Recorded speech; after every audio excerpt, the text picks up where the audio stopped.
এবারে খেলার খবর। ক্রিকেট। দুর্বার রাজশাহীর ক্রিকেটারদের পাওনা পরিশোধ না করার বিষয়টি দুঃখজনক উল্লেখ করে এর দায় স্বীকার করলেন বিসিবি পরিচালক নাজমুল আবেদীন ফাহিম।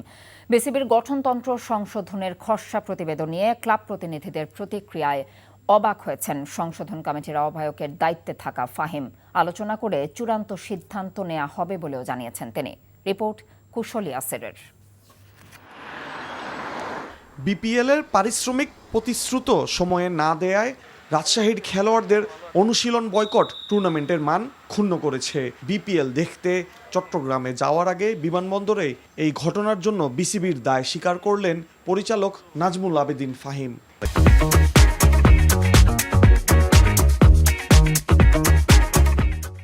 খেলোয়াড়রা একটা পর্যায়ে এসে হয়তো এতটাই হতাশ হয়েছে যে তারা হয়তো এইরকম একটা রিয়াকশন দেখিয়েছে।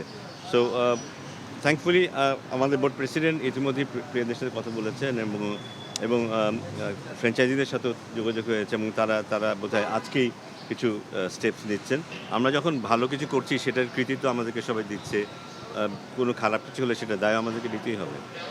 তো পাশাপাশি এই বছরের বোধহয় একটু আমরা জানি যে সবারই আর্থিকভাবে কিছুটা সমস্যা আছে, সেই কারণেই কিন্তু এই বিপিএলটা যেন কম খরচে সবাই করতে পারে সেদিকে আমাদের একটা দৃষ্টি ছিল। কিন্তু তার মানে এই নয় যে আমরা আশা করেছিলাম যে কোনো ফ্র্যাঞ্চাইজি এই ধরনের এই পর্যায়ে যেতে পারে। এদিকে বিসিবির গঠনতন্ত্র সংশোধনের প্রতিবেদন চূড়ান্ত নয় উল্লেখ করে গঠনতন্ত্র সংশোধন কমিটির প্রধানের দায়িত্বে থাকা নাজমুল আবেদীন জানান, ক্লাবসহ অন্য প্রতিনিধিদের সঙ্গে আলোচনা করে চূড়ান্ত সিদ্ধান্ত নেওয়া হবে। আমার মনে খুব আর্লি একটা রেসপন্স এসছে ঢাকার ক্লাবগুলির কাছ থেকে।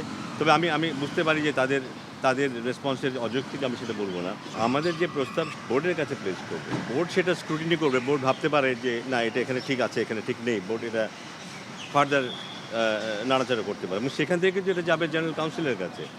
জেনারেল কাউন্সিল যদি বলে যে হ্যাঁ এটা ঠিক আছে, অথবা জেনারেল কাউন্সিল যদি মনে করে যে কোথাও কোনো পরিবর্তনের প্রয়োজন আছে, তারা সেটা করবে।